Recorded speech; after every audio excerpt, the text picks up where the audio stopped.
Welcome to health time. మన రోజువారీ ఆహార వ్యవహార అలవాట్లు, మన చుట్టూ ఉన్న పర్యావరణం, మానసిక ఒత్తిడి, ఇంకా జన్యుపరమైన కారణాలు ఇవన్నీ మన గుండె మీద, ఇతర ఆరోగ్యం మీద ప్రభావం చూపించేవి. సో కొన్ని మన చేతుల్లో ఉండగలిగేవి, కొన్ని మన చేతుల్లో లేనివి, అవాయిడ్ చేయలేనివి.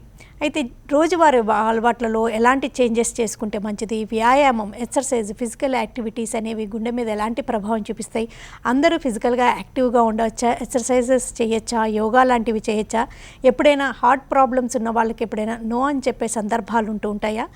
ఎప్పుడైనా ప్రొసీజర్స్ కానీ లేకపోతే హార్ట్ సర్జరీస్ కానీ అయిన తర్వాత రీహాబిలిటేషన్ ఎలా ఉంటుంది? వాళ్ళు ఎక్సర్సైజ్ కానీ వాకింగ్ కానీ ఎప్పటి నుంచి మొదలు పెడితే మంచిది? ఈ వివరాలన్నీ అందించడానికి Sri Sri holistic hospitals interventional cardiologist doctor Shashank Surapaneni మనతో ఉన్నారు. ఆయన అడిగి మరిన్ని విషయాలు తెలుసుకుందాం. హలో అండి, వెల్కమ్ టు ది షో. నమస్తే అండి.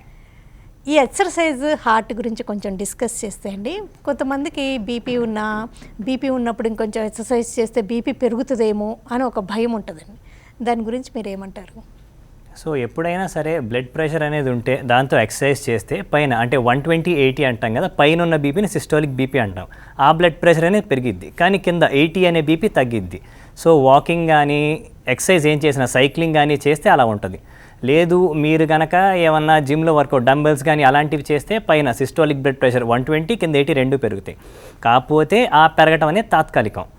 లాంగ్ టర్మ్లో ఏమవుద్దంటే అలా మీరు ఎక్సర్సైజ్ చేయగా బాడీలో నైట్రిక్ ఆక్సైడ్ అనేది, కొన్ని ప్రోస్టాగ్లాండిన్ I2 ఇలాంటి మంచి కెమికల్స్ అనేవి రిలీజ్ అవుతాయి. దానివల్ల లాంగ్ టర్మ్గా ఈ వెజల్ అనేది డైలేట్ అయ్యి బ్లడ్ ప్రెషర్ అనేది మనకి లాంగ్ టర్మ్లో బెటర్గా మెయింటైన్ అయ్యింది. సో ఆ ఫేజ్లో కొంతవరకు పై బీపీ కాస్త పెరిగినా కూడా లాంగ్ టర్మ్లో అయితే దానివల్ల బెనిఫిషియల్ ఎఫెక్టే ఉంటుంది. ఓకే. ఎప్పుడైనా బీపీ ఎక్కువ ఉన్నప్పుడు ఆ టైంలో చేయకుండా ఉంటే బెటర్ అంటారా? ఎక్సర్సైజెస్ అనేది ఆ టైంలో కూడా చేయొచ్చు అంటారా? బీపీ ఎక్కువ అనుకుంటే కనుక ఫస్ట్ అండ్ ఫార్మోస్ట్ మెడికేషన్ తీసుకోవాలండి. సో కంట్రోల్లో పెట్టుకున్నాకే చేయటం బెటర్ ఎప్పుడైనా కూడా.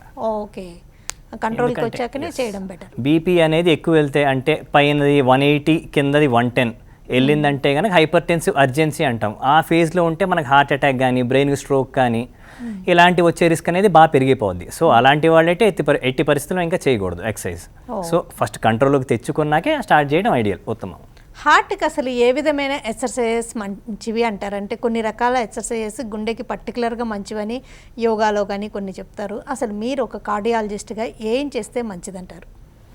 సో ఎక్సర్సైజ్ AHA లేకపోతే WHO ఇద్దరు ఇచ్చేది ఒకటే, 5 days వరకు ఏరోబిక్ ఎక్సర్సైజ్ అంటే వాకింగ్ కానీ సైక్లింగ్ కానీ for a period of ½ an hour for 5 days, లేకపోతే వారానికి 150 నిమిషాలు పెట్టుకోవచ్చు. 150 minutes is taken as cut off. పెట్టుకుంటే గనక రిస్క్ ఆఫ్ హార్ట్ అటాక్ అనేది 16% తగ్గిద్ది. అది ప్రూవెన్. ఇంకా దానితో పాటు 2 రోజులు ఈ రెసిస్టెన్స్ ఎక్సర్సైజ్ అంటే మజిల్ బిల్డింగ్ ఏదైనా కూడా, గుంజులు తీయటం కానివ్వండి, స్క్వాట్స్ లేకపోతే డంబెల్స్ ఏం చేసినా మజిల్ రెసిస్టెన్స్ ఎక్సర్సైజ్ 2 days కనుక చేస్తే ఓవరాల్ ఎఫెక్ట్ అనేది 20 to 25% హార్ట్ అటాక్ ఫ్యూచర్లో వచ్చే రిస్క్ అనేది తగ్గిద్ది.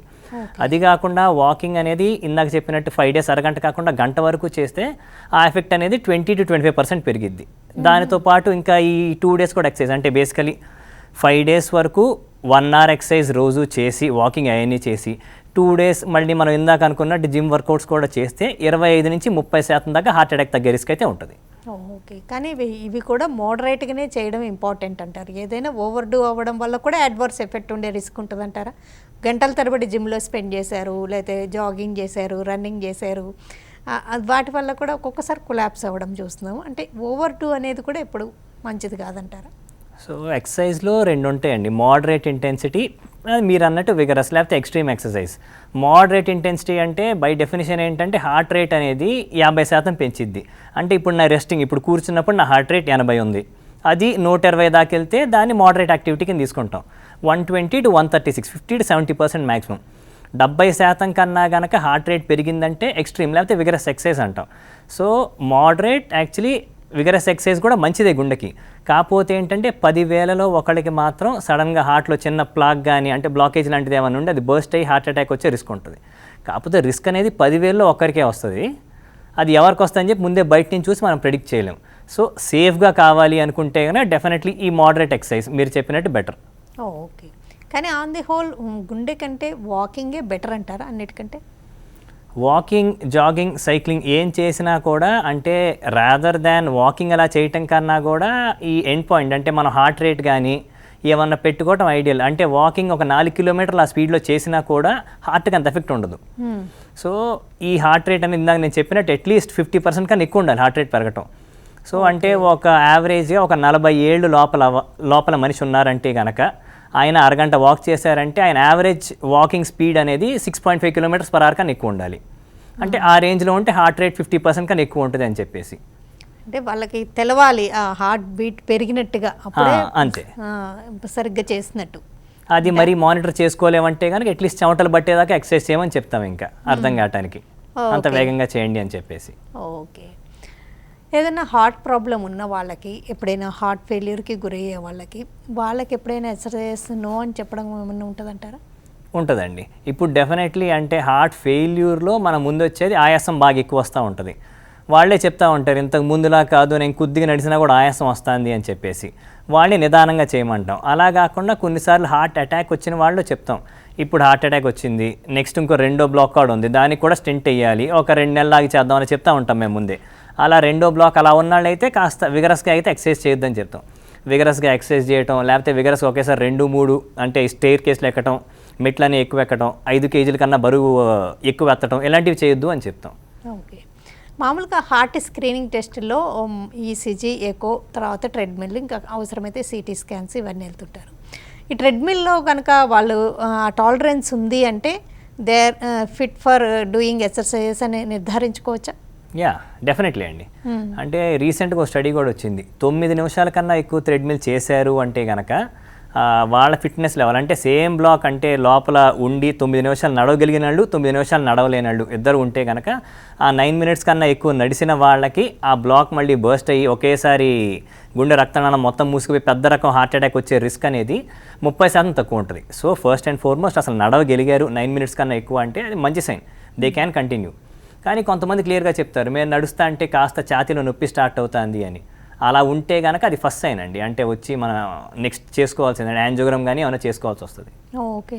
అంటే బాగా బ్రెత్లెస్ అయిపోవడం అది పెద్ద సిమ్టమ్ కాదంటారా? ఇప్పుడు మామూలుగా ట్రెడ్మిల్ టెస్ట్ అనగానే చాలామందికి భయం, ఆ బ్రెత్లెస్నెస్ అయిపోతుంటుంది అంటే స్పీడ్ పెంచేటప్పుడు. అలా అవ్వడం అనేది హార్ట్ ప్రాబ్లంకి ఏం సిమ్టమ్ కాదా? సో బ్రెత్లెస్నెస్ హార్ట్ ప్రాబ్లం వల్ల అవ్వచ్చు, కానీ బ్రెత్లెస్నెస్ వచ్చేది ఏంటంటే గుండె కండరం వీక్ అవటం వల్ల. సో హార్ట్ మజిల్ ఎంత వీక్ అయింది అని యూజువల్లీ మనకి ఈకోలో తెలిసిపోద్ది ముందే, 2D ఈకోలో. సో 2D ఈకో బాగానే ఉంది, లంగ్స్ కూడా క్లియర్గా ఉన్నాయి అంటే కనుక ఆయాసం పెద్ద రాదు. ఇంకా మూడో మిగిలింది ఫిజికల్ ఇన్యాక్టివిటీ, అంటే మరీ పనేమీ చేయకుండా ఇంట్లో ఉన్నారంటే వాళ్ళ కాస్త నడిస్తే కాస్త ఆయాసం వచ్చే ఛాన్స్ ఉంటుంది. బట్ యూజువల్లీ ఏంటంటే మనకి హార్ట్ ఫంక్షన్ బాగుండి లంగ్స్ బాగుంటే థ్రెడ్మిల్ మీద నడుస్తున్న టైంలో ఆయాసం అయితే రాదు. ఓకే. స్టెంటింగ్ కానీ లేకపోతే ఏదైనా ప్రొసీజర్ అయ్యాక వాళ్ళంటే నార్మల్గానే ఉంటారు ఆల్మోస్ట్ డిశ్చార్జ్ అవ్వగానే స్టెంటింగ్ అయినప్పుడు, వాళ్ళు ఇంకా ఎన్ని రోజుల నుంచి వాకింగ్ కానీ ఇవన్నీ మొదలు పెడితే బెటర్ అని మీరు చెప్తూ ఉంటారు? ఇప్పుడున్న గైడ్ లైన్స్ ప్రకారం అసలు వెంటనే డిశ్చార్జ్ అయిన వెంటనే వాకింగ్ అన్ని స్టార్ట్ చేసామని చెప్తున్నామండి. ఇదివరకు చెప్పేవాళ్ళం నెలన్నా రెస్ట్ తీసుకోవాలి, వెయిట్ చేయండి అని చెప్పేసి. ఇప్పుడు అలా ఏం లేవు, ఫాస్టర్గా చేస్తే బెటర్. అంటే ఫర్ ఎగ్జాంపుల్ ఇప్పుడు మనం బైపాస్ తీసుకున్నామంటే గ్రాఫ్ట్స్ చేస్తారు, సేమ్ అది బైపాస్ రోడ్లానే ఉంటుంది. బేసికలీ హార్ట్ బ్లాకేజ్ మీద నుంచి కవర్ చేస్తూ వెళ్తుంది. ఆ గ్రాఫ్ట్లో బ్లడ్ ఫ్లో ఎక్కువ గుండెకి వెళ్ళాలి అంటే వాళ్ళు కుదిరిన త్వరగా వాక్ చేయాలి. సో ఎంత త్వరగా అంబులేట్ అయ్యి వాక్ చేయగలిగితే మనకి అంత బెటర్ రిజల్ట్స్ ఉంటాయి. ఓకే. బైపాస్ అయిన వాళ్ళు ఎలాగో 1 month అబోవ్ తీసుకుంటారు కదా? ఇప్పుడు మారిపోయినాయండి గైడ్ లైన్స్ ప్రకారం. అసలు ఫస్ట్ 5 days హాస్పిటలైజ్ చేస్తాం, 6th day నుంచి ఎంతో కొంత వాక్ చేయడం స్టార్ట్ చేయమని చెప్తాం. అలా చేస్తేనే బెటర్ రిజల్ట్స్ వచ్చినాయి స్టడీస్లో కూడా. ఓకే. ఒక కాల్ చేద్దామండి. హలో. హలో, నమస్తే, చెప్పండి. అదే ఇప్పుడు కొంచెం నడుస్తుంటే దడగా ఉంటుందమ్మా ముందంతా. ఓకే. మీ వయసు ఎంతండి? నా వయసు 51 ఉంటుంది. చెకప్ ఏమైనా చేయించుకున్నారా? ఏం చేయించుకోవాలా? ఇదివరకు కొంచెం బేబీ ఉంటే బేబీకి మాటలు వాడుకుంటా, కొంచెం అన్నం తిన్నా కొంచెం నిద్ర వచ్చినట్టుగా నడిచిన దడగా ఉంటుంది అన్నమాట. సరే అండి, ఇప్పుడు ఫస్ట్ ఏంటంటే ముందు మీ దడకి కారణం బీపీ కంట్రోల్లో ఉందా లేదా చూసుకోవాలి. ఇన్ కేస్ బీపీ కంట్రోల్లో ఉంటే గనక నెక్స్ట్ మీరు చూసుకోవాల్సింది రక్తం ఏమన్నా తగ్గిందా. 3 థైరాయిడ్ అబ్నార్మాలిటీ వల్ల కూడా గుండె దడ రావచ్చు. ఈ 3 అయిపోయాక ఆ తర్వాత ఇంకా హోల్టర్ కానీ అంటే గుండె లోపల నుంచి వేరే కారణాల వల్ల ఏమైనా దడ వస్తుందా అని చెప్పి చూస్తాం ఇదే ఆర్డర్లో. సో మీకు కనుక బీపీ కంట్రోల్లో ఉండి రక్తం బాగానే ఉంది, థైరాయిడ్ ప్రాబ్లం కూడా లేదు, గుండెలో కూడా ఈసీజీ ఈకో చేస్తాం, ఇవన్నీ బాగానే ఉంటే గనక ఇంకా మీరు భయపడాల్సింది ఏమీ లేదు. సో ఈ టెస్టులు చేస్తే కానీ మేము 100% చెప్పడానికి లేదు గుండె దడ దేని వల్ల వస్తుంది అని చెప్పేసి. షార్ట్ బ్రేక్ తీసుకుందామండి. బ్రేక్ తర్వాత హెల్దీ హార్ట్ కోసం డే టు డే లైఫ్లో చేంజ్ చేసుకోవాల్సిన విషయాలు ఏంటి, ఎలాంటి స్క్రీనింగ్ టెస్టులు ఏ వయసులో చేయించుకోవాలి, వివరాలన్నీ డిస్కస్ చేద్దాం హెల్త్ టైంలో. Short break.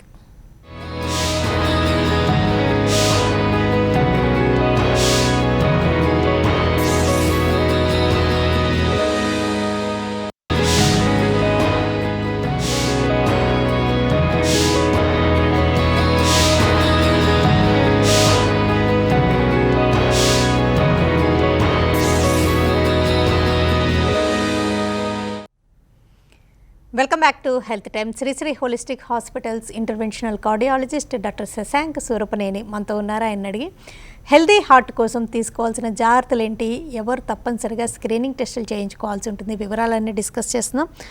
అసలు స్క్రీనింగ్ టెస్టులు ఏ ఏజ్ నుంచి ఏవి బేసిక్గా మొదలు పెడితే బెటర్ అంటారు?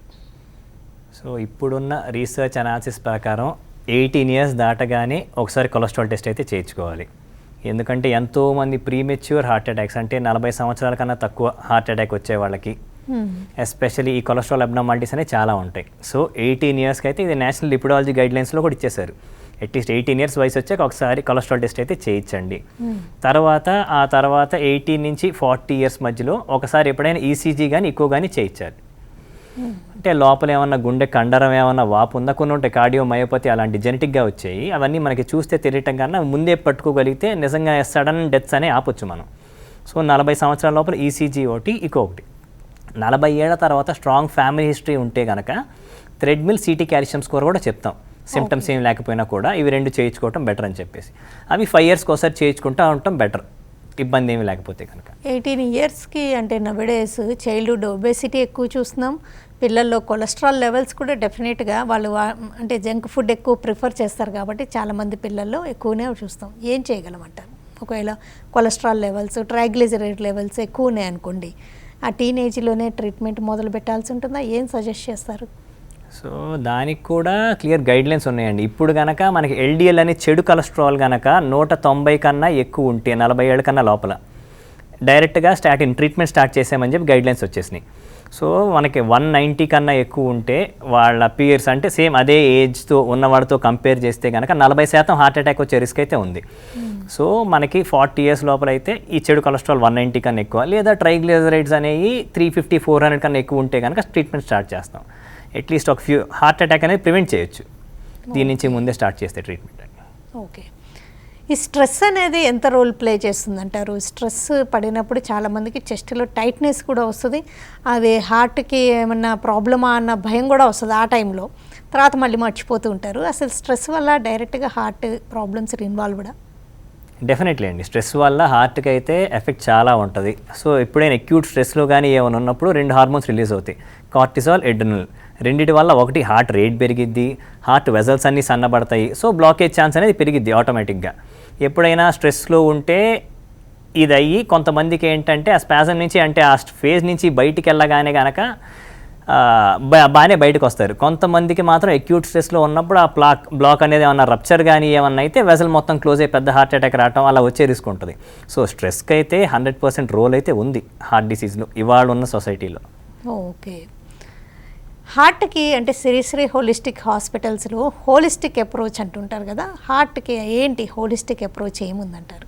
సో హోలిస్టిక్ అంటే మనం చెప్పేది ఏంటంటే ఫస్ట్ ఏంటంటే ఇదివరకు యూజువలీ వెయిట్ చేసేవాళ్ళం, కొలెస్ట్రాల్ పెరిగి ఆ తర్వాత డ్రగ్స్ ఏమన్నా స్టార్ట్ చేయటం.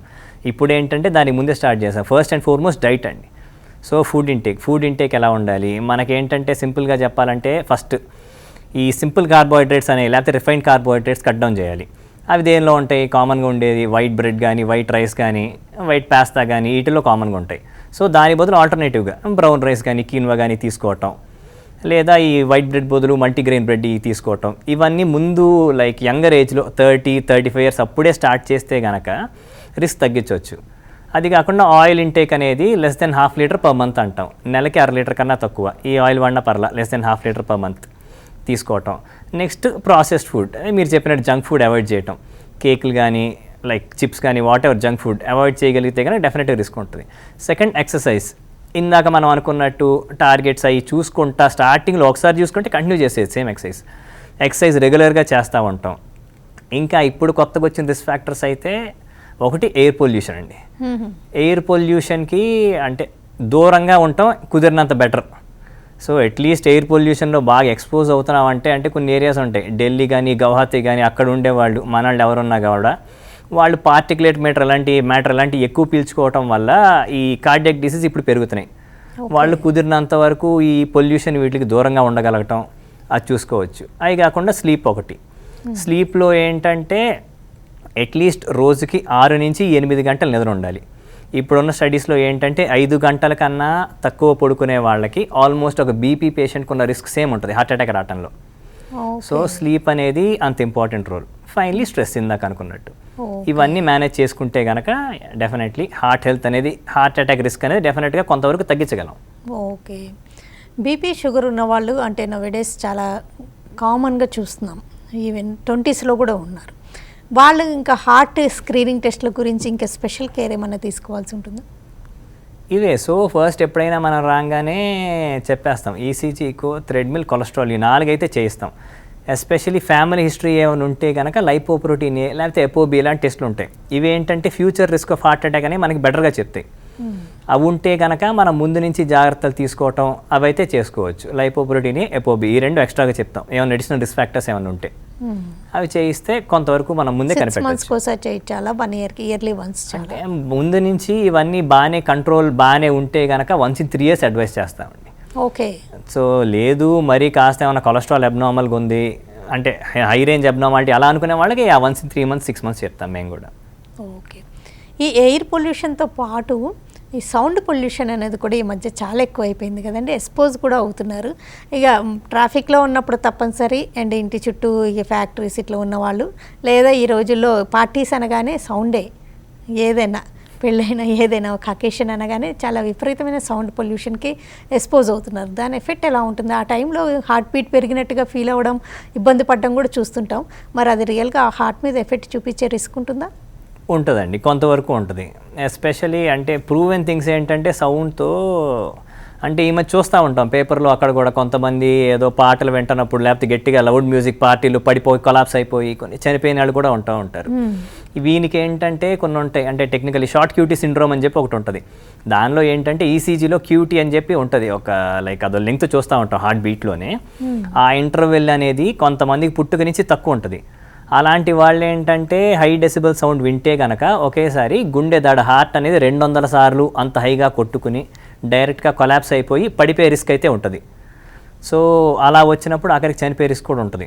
అలా కాకుండా మీరు అన్నట్టు మామూలు వాళ్ళు వెళ్ళినా కూడా ఒక 10 to 20 beats per minute heart rate అయితే డెఫినెట్గా పెరిగిద్ది. గుండె మీద ఎంతవరకు ఎఫెక్ట్ ఉంటుందని చెప్పి స్టడీస్ ఇంకా జరుగుతున్నాయి.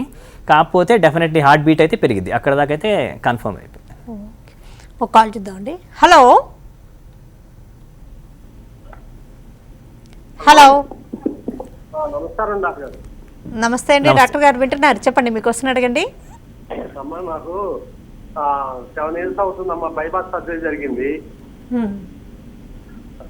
ప్రస్తుతం పంపింగ్ తక్కువ చేస్తుంది, ఆయాసం వస్తుంది, నుంచోలేకపోతున్నా, నడవలేకపోతున్నా. పంపింగ్ 30% చేస్తాం, అది నా ప్రాబ్లం. ఓకే. సో బైపాస్ అయ్యి 7 సంవత్సరాలు అయ్యింది అన్నారు కదండి. ఇప్పుడు ఒకటి బైపాస్ అంటే అట్లీస్ట్ 10 years ముందు అయితే కామన్గా వీనస్ గ్రాఫ్ట్స్ అని చెప్పి వేసేవాళ్ళు, అంటే కాళ్ళలోంచి రక్తనాళం తీసుకుని వేస్తూ ఉండేవాళ్ళు. దాని యావరేజ్ లైఫ్ అనేది 10 సంవత్సరాల దాకా ఉంటుంది. 6 నుంచి 12 ఏళ్ళ లోపల కొందరికి మూసుకునే రిస్క్ అయితే పెరిగిద్ది. సో యూజువల్లీ ఏంటంటే అరౌండ్ 7 to 10 years అయ్యింది బైపాస్ అయ్యి అంటే గ్రాఫ్ట్ యాంజియోగ్రామ్ అంటే మళ్ళీ యాంజియోగ్రామ్ చేసి గ్రాఫ్ట్లు ఎలా ఉన్నాయో చూస్తాం.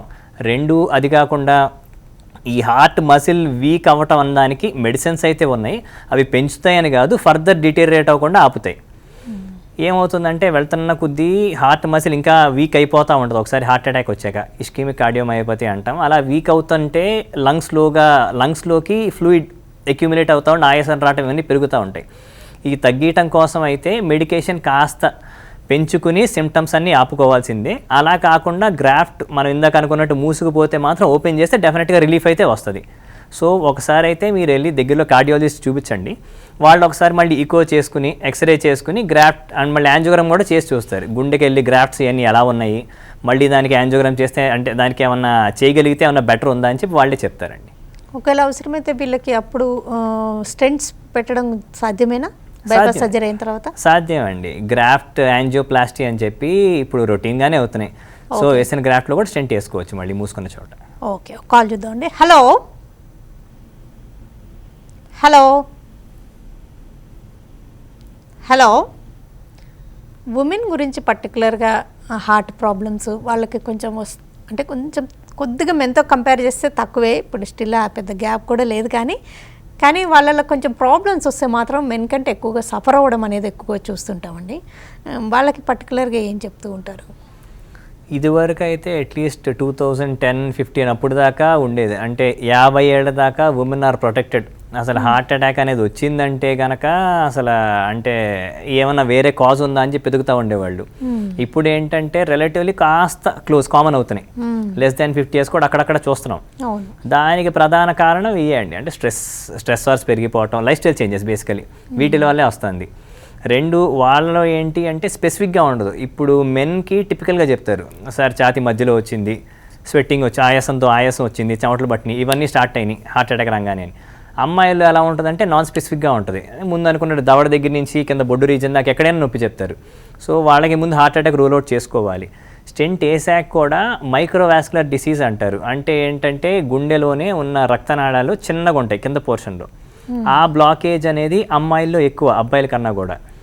అదేంటంటే మనం యాంజియోగ్రామ్ చేసిన సన్నగా ఉండటం వల్ల అవి సరిగ్గా కనపడవు. ఉన్నా కూడా మనకి స్టెంట్ వేసుకోగలిగిన సైజ్ 2 millimeters, అంతకన్నా చిన్నట్లకి వేయలేము.